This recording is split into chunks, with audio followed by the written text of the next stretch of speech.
I want to share with you a vision that the Lord showed me that terrified me. I woke up terrified.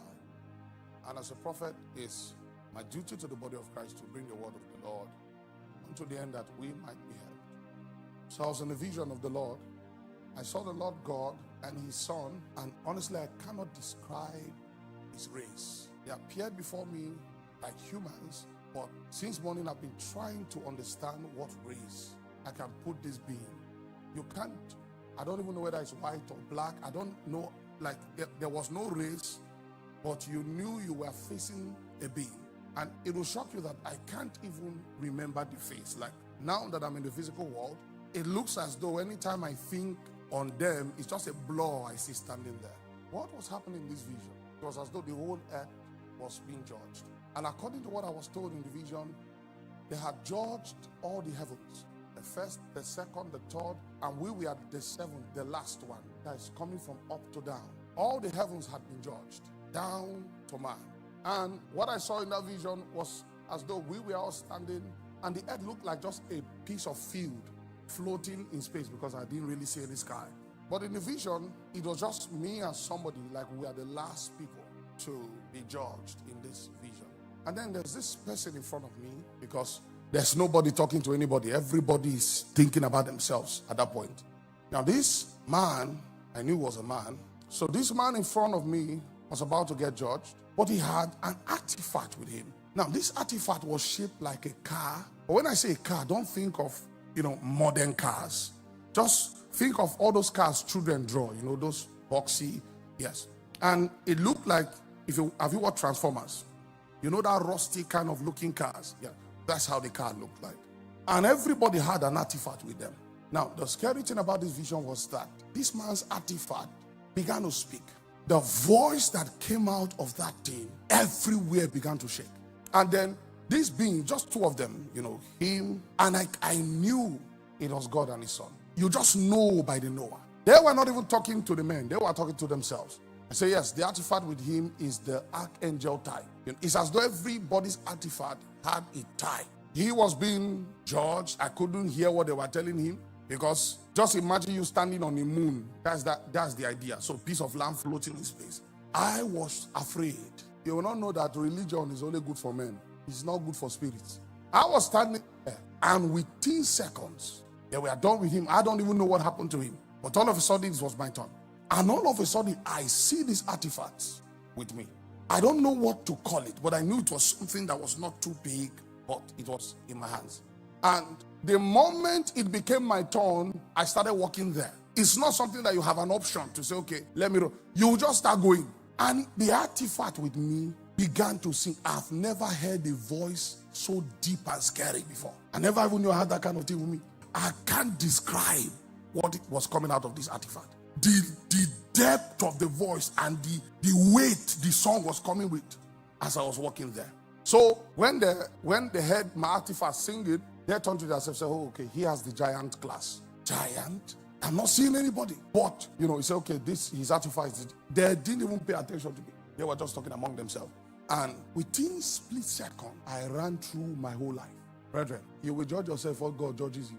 I ran through my strength, my weakness, the good, the bad, the mistakes, the wins, everything, the efforts I put in religion. I was judging. And do you know the funny thing in that vision? The Most High made it in such a way that you are not judging works, you are judging intentions. That's what was happening to me in that vision. So everything I was thinking of, what was in my mind when I did this? That was what was happening to me in that vision. And then there was this thing, the only way I can describe this is to draw it, but I don't have any way to draw. There was this thing, it was just a square box, but it's as though, it loads. How will I describe this? It's as though it's loads. You see the thing moving. Then, because I was asking myself mentally, is there no time remaining that one can quickly correct mistakes if he needs to correct mistakes? Then the response came. I don't know whether from the artifact, but I heard it in my heart that no, there's no more time. After thinking of all my labors in the faith, do you know what I ultimately fell back on? The mercy of God. Sir, when you stand before judgment, your works are nothing. Because I knew this absolute being I was going to. One word from him determines my eternity. And in that vision, I was like a puppy dog. I was broken. Everything my whole being was crying for his mercy. Let me find mercy when I get there. Oh, I thought you were a prophet who operates in word of knowledge and you give accurate prophecy. Honestly, coming to church today, I didn't feel like preaching. I was on a group call with my friends and I was telling them. And it seems as though God is distributing visions this period. When I came out of that vision, in fact, it was already that I thought that, that was it. With how much I love my wife, I didn't even remember I was married in that vision. I did remember I had brothers, I had a sister, and is every man for himself. It was when I came back to earth, I remember that I'm in my house. I didn't remember anything. It was just me, my works, and this artifact that I was holding. So this is the psalmist ministry, everything that I have as ministry on earth. So it's an artifact in the spirit. Do you know what the Lord told me? He said the standard of judgment will be stewardship. How you stewarded your life, your choices, the faith, your gift, other people's lives and emotions. The standard of our judgment will be stewardship. When the Bible speaks of our works being judged, is our stewardship works that will be judged. Because everything given to us, even our lives, are an entrustment. And do you know the criteria with which your stewardship and my stewardship will be judged? Is intent. So it means I can do a good deed with a selfish intent. That I'll illuminate all I was thinking of. And I tell you something, I did remember I was a prophet. You get there and all of a sudden you discover that even the title you have, it is him working, not you. So now when you step there, title, he will retrieve that one. That one belongs to him. So you are standing there like another normal human being that was given a responsibility. I mean, I don't dream a lot. So when I dream, I take them serious. Because that's how God makes prophet experience the night. So that your dreams can be meaningful. I wasn't going to bed thinking of rapture. And when I closed my eyes, I stood before judgment. There was no throne they were sitting. They were only talking to themselves and evaluating. If I come, this one comes. They identify what his artifact is. And then while they are talking to themselves, when a man creates a robot and is inspecting it, your ministry has a voice. This thing God has given you has a voice. It can rise and testify. It doesn't need you to speak. It will speak by itself. And all my years as a prophet, I didn't know that. I was only re-echoing a voice that was sent to partner with me. And it was called the giant times. There are mysteries in the spirit. The Gregorians, the watchers. One time I thought, this is not doctrinal. When I mean doctrine, it's not a doctrine, it's a revelation. I thought about how ministries are a reflection of a type of that same ministry in the angelic orders. So the prophets on earth reflect the watchers in heaven. Do you know that there are certain vessels on earth that reflects the ministry of the destroyers in heaven? So when the destroyers are to manifest on earth, you say, I don't want to go. You find the psalmist reflecting the cherubic ministry. He told Moses, he said, according to what? The pattern, shown to you in heaven. I know that there are debates about Christ coming. All I can tell you is that be prepared, because this is not the first time that predictions about the coming of Christ has come to a generation. In fact, if you see the way the apostles wrote, they wrote with an urgency that made the church believe that everything Jesus has said, even his coming, will be fulfilled in their generation. And what I drew from that is every Christian generation should live as though it's in their generation that Jesus will come, with that same urgency. And a lot of times when the Feast of Trumpet draws near, which is the 7th month, the first day of the month, and normally you begin to find a lot of these predictions around September, October especially. That's why you find most of this, the world is going to end predictions and Jesus is coming. Prophet, what do you think about this season? This season, honestly, is peculiar. I won't lie to you. There are friends that I have, amazing friends who are very, very serious prophets. We've not spoken, and then they're having similar revelations. Meanwhile, in the scientific world, there is a particular, I don't want to call it comet, but a particular unidentified object currently heading towards our solar system. Yes, 3i Atlas. And why the scientists are intrigued is because the way that particular unidentified object, you can do your research, I've not properly verified it, but the way that particular unidentified object is moving is different from anything they've observed before, because there is a form of intelligence to the movement. and it has passed many solar systems already. And apparently it should arrive, our sun, maybe sometime around the end of the month. And I've heard respected men that have come out to say the rapture should take place this year. First, some very respected men, my grandfather and the Lord, came out and say he's not giving anybody any time, but if the rapture doesn't take place this year, he'll be shocked. That you should go and do your research about. You see, when you take prophetic signs that speaks of the future generations out of your generation, you may begin to treat the Bible as a fairy tale book. Christians, we should be intelligent.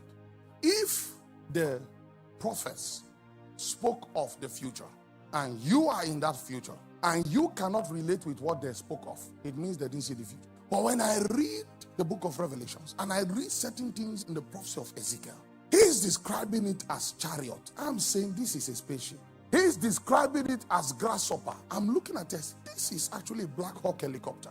You see, a lot of us have been trained to read the Bible like some fairy tale, book. Where does technology come from? From the earth or from the heavens? Do you believe that architecture is of the earth or is of the heavens? Now, a lot of people, when they think of heaven, I'm going to open up some things to you. When they think of heaven, they think of a fairy land. Everybody's just floating there, jobless, giving themselves apple. Take apple, you receive apple, and then one is just singing. There's a vision that I saw, sir. And in that vision, I was told that the day the Lord will come, the earth will think it's an alien invasion. Have you not read scriptures? Why would the kings of the earth gather themselves to wage war against God? If they know that this being is God supreme, it means there will be a generation that will be so misinformed about God that when the Lord begins to come with his host from Mount Paran, they will say, citizens of earth, you have to come together. Every nation, keep aside your differences. Let's come together to wage war against this alien threat. That's because a lot of people think when the Lord will begin to come with flaming chariots, it will be physical horses. Go and study what the kavod is, the heavy thing. That when it lands, there is smoke everywhere and fire. Have you not seen an Elon Musk this thing landing before? You say, I know now, you won't believe me because. Now, we're not saying God is not supernatural. God is all powerful, and every wisdom manifested on earth ultimately traces roots from God. For God's sake, God sat Moses down and was showing him architectural patterns from heaven. The temple that Moses built, where did he get the architectural plan? He only mirrored something that exists in heaven. You find angels in the book of Ezekiel measuring cubits, carrying measuring rods, and they were measuring. Why am I saying this? I'm saying this to get you to the point where you are able to see your generation in scriptures. Because I'm a prophet and I can tell you that a lot of things we see, there are no sufficient vocabularies to describe them. This vision I've just told you now, the problem I have now is that everyone will have a mental picture of what they think I'm talking about. But since they didn't see what I'm talking about, ultimately every mental version of what you think I'm talking about will only be a watered down version. That's why as much as the prophets in scriptures tried their best to describe all they were seeing, you are only interacting with a watered down version of what they truly saw. So they will liken it to this. They may see helicopters and the way the tail of the helicopter is and say that its tail is like a scorpion because that's the only thing they have in their generation. Someone was asking me when I was doing evangelism in VR, one of these white kids. He was like, bro, I'm struggling to believe the Bible because, a lot of things they talk about there is too difficult to believe. How would they say a human being lived 900 and something years? We don't know how they calculated. So, and I told him something. I said, with the technology you have today, if you were to go back in time and describe these technologies to those people, would they believe that those things you are talking about is possible? They will say it's impossible. You want to take an iPad and now go to the land of Israel when David was the king.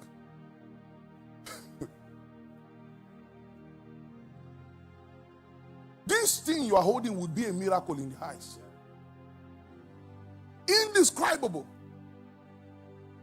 You want to talk about Wi-Fi, internet, airplanes, all these amazing inventions we have today. How can you describe it to ancient Mesopotamia? Thousands of years. And these prophets, they saw into the future. And they tried their best. Many things they did not know.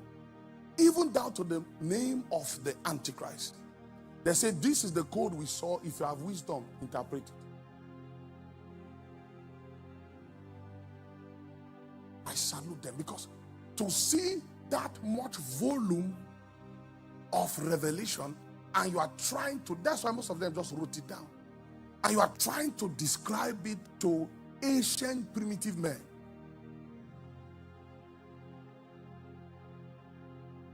You are a prophet in the days of Israel. How do you describe a rocket? When there is no such technology in your time, and because there was no such technology in your days, there will be no vocabulary created to describe that kind of thing. So like the prophet, you will see, and there was a breastplate over it, and his face was like the face of a man. Meanwhile, what you are seeing are pilots. No, you don't understand. The wings made a sound, because only the sound they could describe. He said it was like lion teeth, because they were seeing, I say it made a sound like the sound of many chariots. Meanwhile, they are hearing an Apache helicopter taking off. But what will they call it? It's only grasshopper that has that kind of shape. But a metallic grasshopper. So when we take out wisdom from the revelation, we will now be left with fairy tales. There are things, because this is a church and I don't want to say certain things. Even these little things I've said now, they are very devout Christians that will stand up sincerely and say, no, this is new doctrine. So the question is, what season, what time were they speaking about? Was it not the future? So if they were talking about the future, and me, I'm in the future, and yet me, who is in the future, cannot relate with what they are saying, it means they didn't see the future. Or at least they didn't see the future that I know. Talking about thousands of years. Since these things were said, with their limited power, these men saw spacecrafts that could take off, and there was fire under it, and they said these are chariots of fire. Go ask what a chariot is. A chariot is, a construct that horses pull that carries people within it. But this chariot, this time that was carrying people, what they saw was that it was powered by fire. May God give us intelligence.